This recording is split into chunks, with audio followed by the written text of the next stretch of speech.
It is like the Ringo Starr song, It Don't Come Easy. But a late VGK surge beats the Kraken again. Details coming up next, right here on this edition, this WTF edition of Locked On Golden Knights. Your Locked On Golden Knights, your daily podcast on the Vegas Golden Knights, part of the Locked On Podcast Network. Your team every day.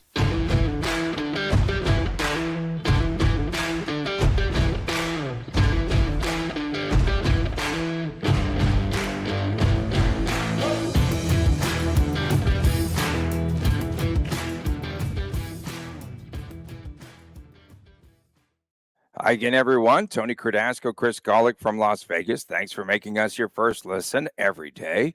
Find us wherever you get your podcast, and please subscribe to the Locked On Golden Knights YouTube channel.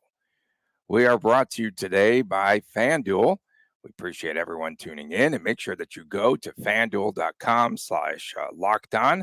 New customers get $200 in bonus bets if your first $5 bet wins. For the second time this month, VGK scores a late goal to decide a contest against the Kraken. They win 3-1 last night. They did it with a minute 20 to go in the game. The fourth line finally was visible. Your guy, Keegan Colasar, he scores the game winner.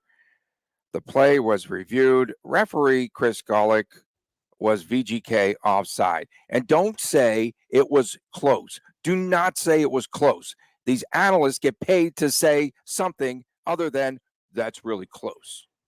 So first of all, this is the second time in 3 weeks, or second time in 3 games the fourth line got a goal, or Carrier got a goal Sunday against New Jersey, I thought, or maybe that was Tuesday. Either way, fourth line's been doing okay. Was that offsides? No. I mean, you had to go frame by frame by frame to get there, and the answer is no, it wasn't offsides.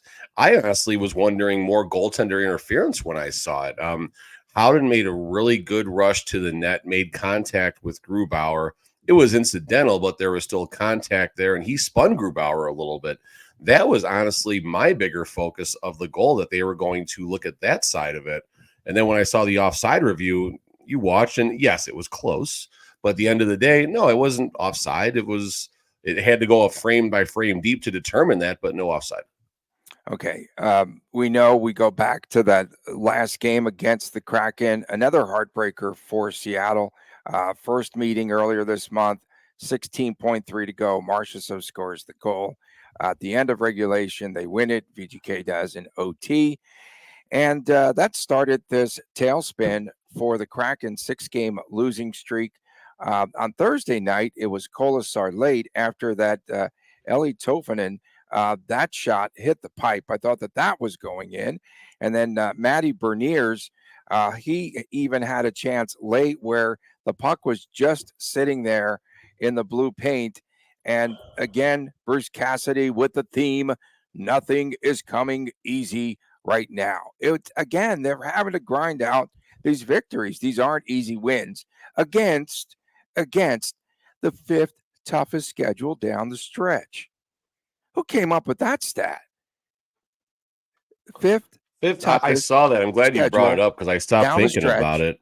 No, I mean, okay, they got ridiculous. Come on, it's so you big. got Columbus and St. Louis next 2 games. St. Louis is okay. crying. Columbus, Nashville's playing great. Nashville is on like a 16-game point streak. Give Nashville credit. Since they got Winnipeg's going to be tough. Who? What's that? Since they got dissed for you too, Nashville. There, exactly, 100%. God, that was so long ago. Winnipeg Jets, they're contending for the Central right now. Minnesota Wild, who are breathing down the Vegas. I mean, the Golden Knights got 2 games against the Wild in a 2-week span, so that's going to be fun. After Minnesota, it goes Vancouver, Arizona, Vancouver, Edmonton, Minnesota, Colorado. And then the last 2 games are Chicago and Anaheim. So they get a couple cookies possibly at the end, but to get to that point, it's not going to be easy. That the middle run of 7 games is very difficult, but it's also the right run of 7 games to get the Golden Knights hopefully on track. And you made the comment the Golden Knights kind of squeaking by, nothing's easy, whatever the narrative of the day is, that's fine. But at least it seems like they're starting to show something. You look at the New Jersey game, the Golden Knights dominated, couldn't put them away, still got the game, still won the game. The Tampa game, I know the narrative is the goaltending about that game in the third period, and that's a big part of the narrative, but that's not the entire narrative as far as the breakdowns go. But that said, they held Tampa to, I think, 20 shots on goal. Golden Knights scored 3 themselves. Generally speaking, that's a game you would think the Golden Knights would fare better in. And then obviously that's where you start looking at Aiden Hill's third period. And yeah, looking back at the game last night against the Kraken. So the new narrative out of last night's game, not new narrative, but power play got some momentum, couldn't find a way, unfortunately. And then all these, Marchessault, it's hard for me to ever say anything negative about Marchessault right now. And I'm not going to say this is negative because he's been carrying the team pretty much by himself for a long stretch. But Marchessault probably could have had 5 goals last night. Marchessault had so many grade A's from that, 10 to 12 foot semicircle outside of the crease and just missed the net on one-timers and couldn't get one in. So now last night, again, the Golden Knights couldn't finish the game off. And you mentioned the posts. The goal that the Kraken got, what are you going to do? Aiden Hill deflection. Logan Thompson deflection from in tight, that standard play where you leave a guy alone in front of the goaltender. And Martinez tried to get there at the last second, but nothing Logan's doing right there. So there's pockets, but you mentioned the Matty Beniers situation. That puck was just literally sitting on the goal, in the goal crease right there. Who was it? Hannafin with the clear? It might have been Hannafin. That sounds about right. I honestly don't know. It's probably William Karlsson shooting for an empty netter. Nice shirt, by the way. Let's talk about that. Do we need to? No. This is how I ward off the evil spirits. So, of course, Wild Bill did not score the empty netter last night. So that's why I am wearing this shirt today. And special thanks to Kelly Kreiner, who gave me this after the Stanley Cup from last season. And so I am going to become a Wild Bill fan as long as he doesn't score any more empty net goals. Okay, so Jack Eichel, the goal last night, his 22nd, had 7 shots on goal. He's back to being Jack Eichel. And Marchessault, you mentioned, they only accounted for 3 shots on goal. So he did miss wide. He missed a lot of shots. 3 shots on goal and 7 scuffs on the glass. at least in that game. You mentioned, okay, so let's talk about Logan Thompson stopping 21 of 22 shots. So that's just 42 shots on goal the last 2 games. But hey, nothing's easy. Nothing's easy here. The one shot, okay, so I want to know how 2 players came out of this game. Logan Thompson, woozy. He was woozy city on the Jared McCann shot that hit his mask. He got rung up. He was shaking off the cobwebs for a while. Yeah. And Alec Martinez went to the locker room. I don't recall seeing him come back. He came back. He did? He did. Okay. He came back. And of course, the narrative last night by the fans was, we are so back. We are so back. Move in the right direction. Empty net. That was great. Move in the right direction. I got WTF about that. We'll talk about that in the third segment. But move in the right direction. We've both been very critical of the Golden Knights, and very rightfully so. They've not been a good hockey team. They've not been meeting the expectation of a Stanley Cup contending team. Is probably the better way to say that. They look every bit of a team contending to hold on to their wild card spot. But the weird thing is the Golden Knights are also very comfortable in their own skin right now. And what I mean when I say that is you don't see panic. This does not feel like a team clinging to their playoff life. They still have Stanley Cup aspirations. Everybody in that locker room, starting with Cassidy down and even above with McCrimmon, Foley, and McPhee, all the made men. There you go, Tony. They feel this team is going to contend for a Stanley Cup. And we're talking about a team who's about to get even deeper. Whether Hurdle's going to be a forward or a wing, that's going to be an interesting thing to figure out. Hurdle might wind up being the right winger on that second line. Cassidy leaked a little bit about that, whether it's better for someone not playing with the team can go in and be a good center, or if it would be better and easier for them to adjust to a new position on a new team. So Cassidy gave a little insight there, but things are going the right direction. If you can see a little more aggression, a little more better results on the power play, and just that lethal finishing touch that the Golden Knights had so often, not just last year, but in really the first 4 seasons prior to season 5, obviously the year they make the playoffs. Like a game last night, you're not worried watching that game. In previous Golden Knights, this year it's a concern. The Golden Knights are going to just run away with that game in the third period, and that's kind of how you felt the New Jersey game would have gone, the Tampa game would have gone. And it's not the same team, but I'm at least intrigued. I feel better now than I did this week, the same time last week. VGK on the downside, allowing its 31st goal in the third period since February the 1st. They're still allowing goals in the third period. How many games have they played since February the 1st? I don't know. Go back and look at that number. I don't know. I just stole stuff off of TV. I saw a graphic. Braden McNabb. 18 games. Last night was the 18th game, so they're averaging 1.75 goals against in the third. That's not good. Okay, keep going. It's good math right there. Brady McNabb, I'm going a couple to double of points. check now. Alex Pietrangelo is still out again due to an illness. And so Haig was paired with Hannafin last night, and Whitecloud scratched once again. 1.72 goals against was the actual. That was pretty good math on the fly by me. You're pretty good on the fly. That's good. Hurt my shoulder there. I think you start with Haig, and Haig looked good. The report card for the game that you see, it was not natural stat trick, but whatever the report cards are that come out, Haig measured really, really high in the game. Haig has taken the scratching as a spark, and he's taken it the right way. He's not taking it personally. He's taking it as, okay, I got a chance to get back in the lineup right away. Let's show something. And now you almost wonder if they can take Haig out of the lineup, because going into this game, can they take Hutton out of the lineup? Like, these are good problems all of a sudden right now.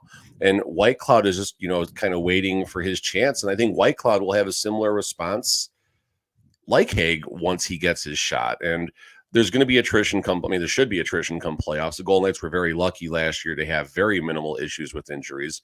But you would expect once the playoffs do start, and if VGK does go on a run, you're going to see some moving parts in the defense, whether it's injuries or whether it's simply poor play.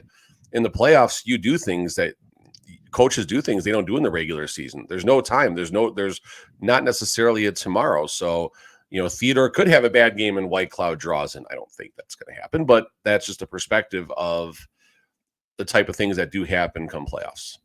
Coming up next, VGK looks to avenge the blowout loss at Columbus that capped off that 1-4 road trip earlier, and back on March the 4th. We'll talk about that when we return right here on Locked On Golden Knights. We are brought to you today by Indeed. Find top talent fast with Indeed's suite of powerful hiring tools like Indeed Instant Match, assessments, and virtual interviews. If you hate to wait, well, then Indeed is going to help you out a bunch. Their U.S. data shows over 80% of Indeed employers find quality candidates whose resume on Indeed matches their job description the moment that they sponsor a job. There's over 3 million businesses worldwide that use Indeed currently, and they use it to hire great talent and fast.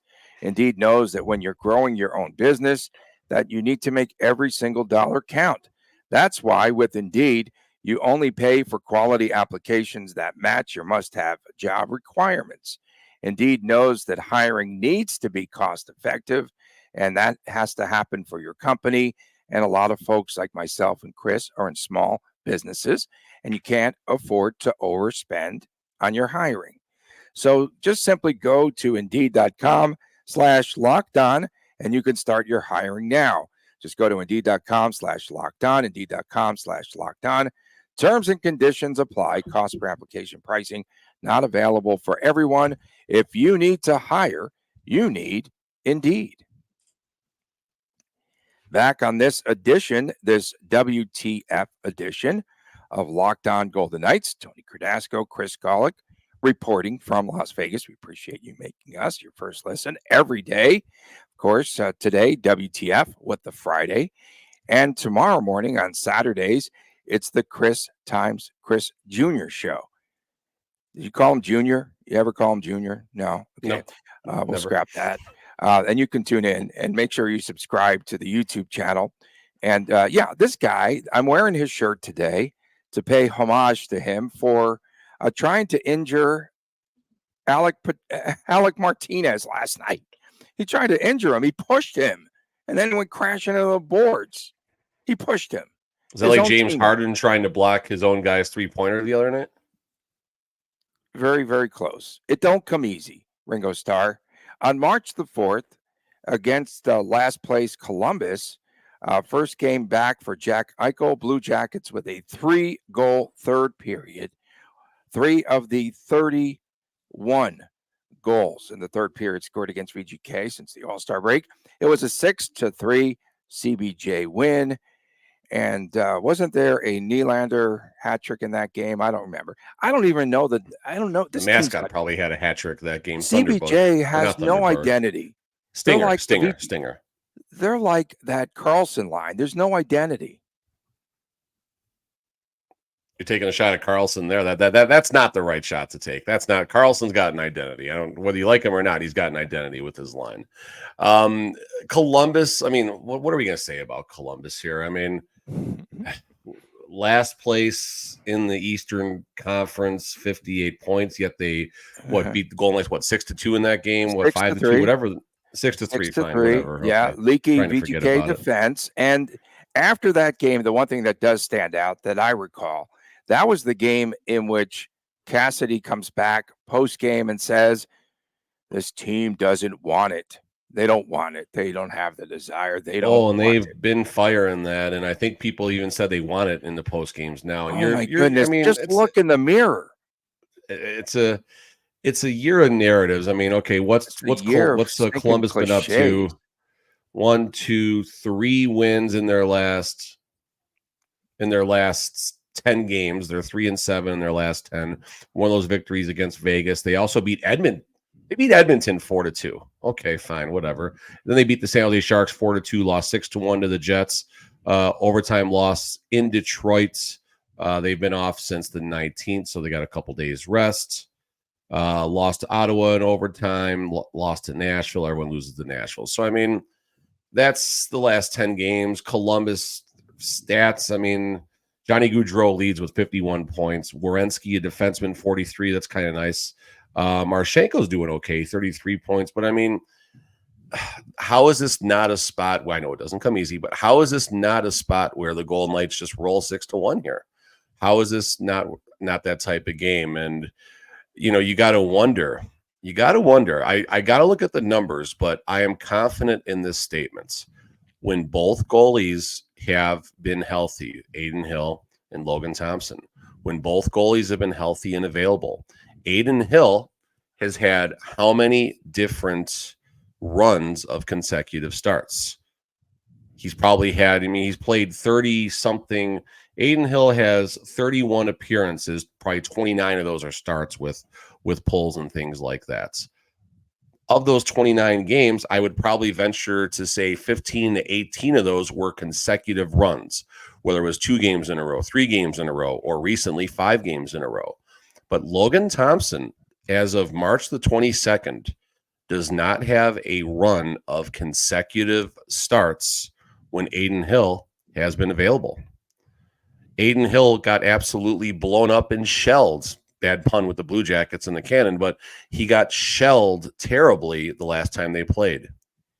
How does Logan Thompson not get the start on Saturday? And I'll tell you right now, I got the odds minus 500. Adin Hill is going to be the goalie Saturday. Okay, LT last night with career victory number 50. It was a huge milestone. VGK is so back. They are so back that they continue to struggle with non-playoff teams. And that's the thing. I mean, listen, you're going to, especially coming from the team and social and television and everything, it's the propaganda. It's what do they want the fans to see and think and believe. And it's fine. I mean, listen, there are things pointing to the right direction right now. I mean, I said this in the first segment. We've both been critical. We starting with the goaltenders. You and I've been talking about goaltenders since the offseason, and so have you. And obviously that spiraled to where we are today. but things are getting better. They are showing flashes. Now you look at this, all of a sudden the glass is half full. You got the revolving door of injuries. You have players coming from other teams coming in. You have Will Carey on the second line last night. That was surprising, but I mean, I guess they got to win, so whatever. Hurdle is probably back within, I would say, 10 days. He's skating now. Didn't you see skating on his own? You saw that he is skating on his own. Night? Okay. He's skating on his own. Hockey News reporter. April 2nd. Okay. No April Fool's joke. So the 2nd. Yeah. We saw the late night. April 2nd. I said that 2 weeks ago. That's his first game, Vancouver. Okay. Skating on his own is the tweet. He's skating on his own. That's the report. That's a report. Okay. Coming up next, it is WTF, What the Friday, or What the Stinking Friday. We return with that. So many great comments. Let's have some fun on this show for once. It don't come easy, as we know. Back with more after this. I'm going to look in the mirror. Back with more after this on Locked On Golden Knights.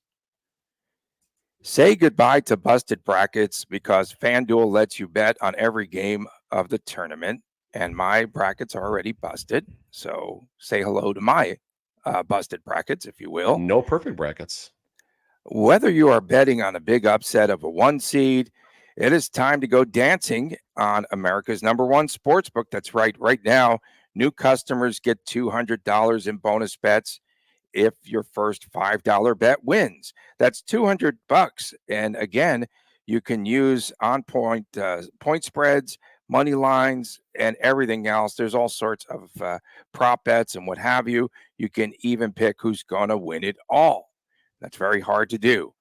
Just visit FanDuel.com/lockedon, and you can bet on college hoops until they cut down the nets. Welcome back. This edition of Locked On Golden Knights. Tony Cardasco, Chris Golick from Las Vegas. We appreciate you making us your first listen each and every day. Sorry, no jester hat today, but I did. I'm trying to get ratings here. Isn't this like ratings month or something? So that's why. No, we had a review. We can start slacking now. We had our review. It went well, so we can start slacking back it up. Okay, so they won't review us for another 6-8 months. So we're good. Okay. WTF, What the Friday, in case you haven't heard or watched this before, we get comments from all of our good friends out there, and either good or bad about VGK or what have you, or anything flies, really, because it doesn't come easy, and we're going to look in the mirror once again. Okay, so I'll start first with WTF. The Golden Knight with perhaps the biggest dive since Sonny Liston took a dive against Muhammad Ali. The first loss for the Golden Knight in 300 plus appearances, over 300. They had the graphic in all for 300 consecutive wins. So he had a video. He had a video tribute during the first commercial break that game too. Okay, either the Golden Knight fell on the bad ice, which someone pointed out. DJ Sincere, my good friend who spins up at Hyde there, he's paying attention, said that Madonna turned the heat up to like 80 plus degrees inside T-Mobile, and that caused the bad ice. So I'm going to prescribe to his theory, and it was either the bad ice like last week, or he took a dive, and I will say the latter. The Golden Knight is on the take for the made men, and he took a stinking dive as a minus 2,000 favorite. WTF. That's pretty good. That's a lot there. All right, so I'll start with a WTF comment here because I've been going up and back with Canuck _66. WTF does Cassidy have against number 2, Zach Whitecloud? Not playing him again. And this is before last night's game, let's be clear. Nice goal by Huddy. There's a reason he's the 8th D-man. Coach losing the room. I respond, what's he done to keep himself in the lineup? He and Haig had to play with AHLers. Now they're all gone, and people think it's Hutton saving the day. It's an NHL team now. Give me a break. WTF. Brian, Whitecloud has done nothing to keep himself in the lineup on a daily basis. I am intrigued to see how he responds to the healthy scratches, and if it's going to be like Zach, or if it's going to be like Nick Hague, who's been shot out of a cannon since he returned. So That's my response to that one. Earlier in the week, I put a tweet out there. I felt the Golden Knights should have been rooting for the Minnesota Wild when they went against the Kings. At the time, if the Wild would have won that game, they would have been 1 point behind the standings in that final wild card spot. But the Golden Knights had 2 games in hand, so possibly up to a 5-point spread. WTF Golden Knight fans, why are you guys looking behind you and hoping the Golden Knights can cling, cat, scratch, claw, whatever. Cat, I don't want to say cat. We have cats in my house. Kick, scratch, and claw to hold on to that final spot and just hope to squeak in because the Minnesota Wild or the Blues just falter down the stretch. How does it go? Narrative day, Tony. Something about always advancing and never retreating, right? Come on, Golden Knight fans. You guys need to see things a little bit differently. And if this is a team with Stanley Cup aspirations, let's see if they can get themselves in the conversation for that 3rd spot in the Pacific Division and even make a case. I don't think it's going to happen, but even give Edmonton some pressure down the stretch. You never know. So Golden Knight fans, go drink some of that Kool-Aid that's on the jersey about always advancing and never retreating. WTF. Okay, I'm going to take a different direction here. You're saying drinking. I'm saying smoking. There's a new Foley division: Foley, wine, and weed. Method Man cranking the siren, wearing a 420 numbered jersey last night. WTF? WTF? WTF? Steve Levy last night. Stop it with the NHL stinking hype machine. Oh, hockey is bigger in Las Vegas this weekend than March Madness. No. WTF? No. No, absolutely not. That's cringeworthy. That's cringeworthy. Yes, that's not exactly. accurate at That's all. not accurate. We like the hockey, folks, but there's hundreds of thousands of fans betting their guts out and losing on Kentucky last night. WTF? Excalibur is in 400 a nights next 2 Thursdays from now when the Blue Jackets are in town and the final in that first round of the NCAA playoffs are going. Come on, okay. Tournaments. Bigger. Go ahead. Bigger. Go ahead. I got more, but you go ahead. Bigger upset on FanDuel. I've got to go there. Kentucky or the Golden Knight, like falling and taking the dive. It's a tough one. Okay, WTF? This is from Poorly. Jake Howard 3G. General managers meeting. We should have the possibility to turn down the man advantage. Our power play isn't bad. It's terrible. I feel much safer 5v5 than on the power play. WTF? Good one. One thing I heard on the NHL Network about possible rules changes that I loved from a random fan call-in: when your team takes a penalty, you need to keep the 4 remaining players on the ice for the start of the penalty kill. I love that. That's not a rule that's being discussed, but having to start with a non-power penalty kill unit, I think would be absolutely remarkable. I think that'd be such a great way to start it. So WTF for a positive one there. Aiden Hill, WTF, Aiden Hill is going to be starting on Saturday. That's my WTF right there. WTF, Tony wore that glorious gesture hat. I think it was Wednesday's show? Was it Wednesday's show, Tuesday's show? Yeah. And there weren't a lot of comments by it because we don't need props. We don't need props for ratings. No. But I think people just see you wearing that hat, whether you're actually wearing it or not. So I don't think anything has changed there. So WTF there. WTF positive. I made the squarest bet in the world yesterday. I made the worst bet in the world. Are you ready for this? I did Golden Knights minus 1.5. No. Well, no, I did a 3. Yes, that was one of them. I did a 3-team puck line parlay. Terrible. Edmonton Oilers, who were actually losing 2-0 and 3-1 in that game, and win 8-3. I took the Vancouver Canucks over the Montreal Canadiens minus 1.5. That was no issue. And then I was sweating the Golden Knights down to the end, and Kolesar gets the goal. I'm like, okay. And then Carlson had a shot. I'm like, ooh, Carlson, he's minus 1,000 again, empty netter right there. Exactly. Doesn't work out. And then Stevenson with the Hail Mary from inside the blue line and scores on the fly to give Golick a little $200 winner from a $20 bet. So that was nice. And last one for me on my thing, I don't know if it's from Las Vegas put out this video First of all, it's talking about all the different sporting events from the NCAA Final Four coming here in a few years, from the Golden Knights But to the hockey's bigger. Raiders. But hockey's bigger yeah. than the Final Four. You know what? No. It was bigger than the Super Bowl, even. It in was this huge, city. huge. The WNBA, everything great that's happening there, and then they talk about how it was 17,000 hours of work to put on this great F1 event and everything, and blah blah Ooh. blah blah blah. Just this terrible propaganda tweet trying to sell Vegas locals on how good F1 is. Listen, me and you, Tony, what do we get from F1? The answer is nothing. The casinos get everything from F1. Little businesses up and down that main drag on Colville over there are getting absolutely crushed. So much negativity to F1. I think there's a great place for F1 in this city. Don't get me wrong, but they have to find a way to make it less congestive on the tourists, on the locals, on the local businesses up and down that area that got crushed. So WTF there. That was, I'm done. That's what I got. Okay. The person that WTF1. Sorry, there you go. WTF1 FU. Is that what you're saying? F1 100%. 100%. WTF, no hat on Dasco. Last episode, I feel cheated. WTF, the power play, enough said. It hasn't been good since Gallant got fired. WTF, a positive WTF today coming at you from at Oats 777. Alec Martinez seems like he got back to his best self.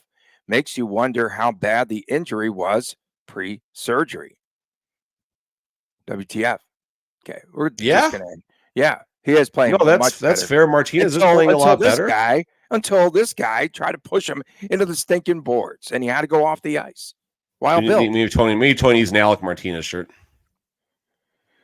Okay, we appreciate everyone tuning in. I think it's time for us to wrap up the show. We could do no more. We could do no more.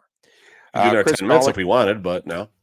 We could definitely keep going. Then it would be another podcast that goes for like 2 hours a week. Chris Golick, of course, the Chris Times Chris show tomorrow, the YouTube exclusive. Make sure that you tune in on Locked On Golden Knights. And of course, we appreciate all the comments on WTF. We appreciate our everydayers. You guys make us tick. For my man, Chris Golick, I'm Tony Cardasco. You have a terrific weekend. We thank you for tuning in, and we'll see you again on Monday right here on Locked On Golden Knights. Take